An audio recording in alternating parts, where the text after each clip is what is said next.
Azərbaycanlı rəssam, Rəssamlar İttifaqının üzvü Tahir Şıxəliyevin rəsmlərindən ibarət sərgi baş tutub. Sərgidə Şıxəliyevin müxtəlif mövzularda çəkdiyi rəsmlər yer alıb. Zaman naxışları adlanan sərgidə əsərlər onun sənət dünyasında yaratdığı unikal üslub və estetik yanaşmaları ilə diqqət çəkib. Rəssam ənənəvi və müasir elementləri ustalıqla birləşdirərək sənətsevərlərə yeni bir baxış təqdim edib. İlk 35 ədəd qrafik işlərimi təqdim edirəm. Bu 35 ədəd qrafik işlər 92-ci ilə bugünə qədər işlər göstərilir burada. Yəni ki, həm işlərin evolyusiyası gedir, göstərilib ki, hansı texnikadan tutulmuş və axırıcı. Yəni, çünki burada həm ağ-qara qrafika, həm də ki, rəng vasitəsilə işlənən qrafika işləri var.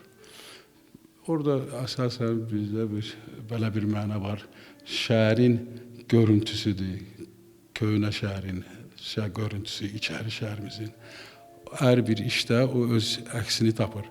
Və filosofik olaraq onun ətrafında mövzular işlədib həyata götürmüşəm. Şıxəliyev sərgilənən bir neçə rəsmin tarixçəsindən də bəhs edib. O, öz ardıcıllıq əsəri haqqında danışarkən bunları deyib. Hər bir varlığın içində ondan ulu olan əcdadları gizlənir. Onun içində böyüklərin əsarəti var. Özündən əvvəlki nəsillərin aşıladıqları, ötürdüyü fikirləri, genləri, düşüncələri və s. yer alır. O, artıq əcdadlarının gözü ilə baxanda tamamilə başqa formada fikirləşə bilir. Bu rəsm təkcə bir cücəni deyil, bütöv insanlığı təmsil eləyir. Biz dünyaya gələndə 3-4 kiloqram çəkidən ibarət canlı olmuruq, içimiz dolu olur. Qeyd edək ki, Tahir Şıxəliyev rəssamlıq üzrə ilk təhsilini Əzim Əzimzadə adına rəssamlıq məktəbində alıb. Daha sonra isə Tbilisi Dövlət Rəssamlıq Akademiyasına qəbul olaraq təhsilini orada davam etdirib. Onun əsərləri Türkiyə, ABŞ, Almaniya, Rusiya, Gürcüstan, Belarus və Rumıniya kimi ölkələrdə şəxsi kolleksiyalarda saxlanılır. Ayşən Rəhim, Pərviz Allahverdiyev, Bizim Media.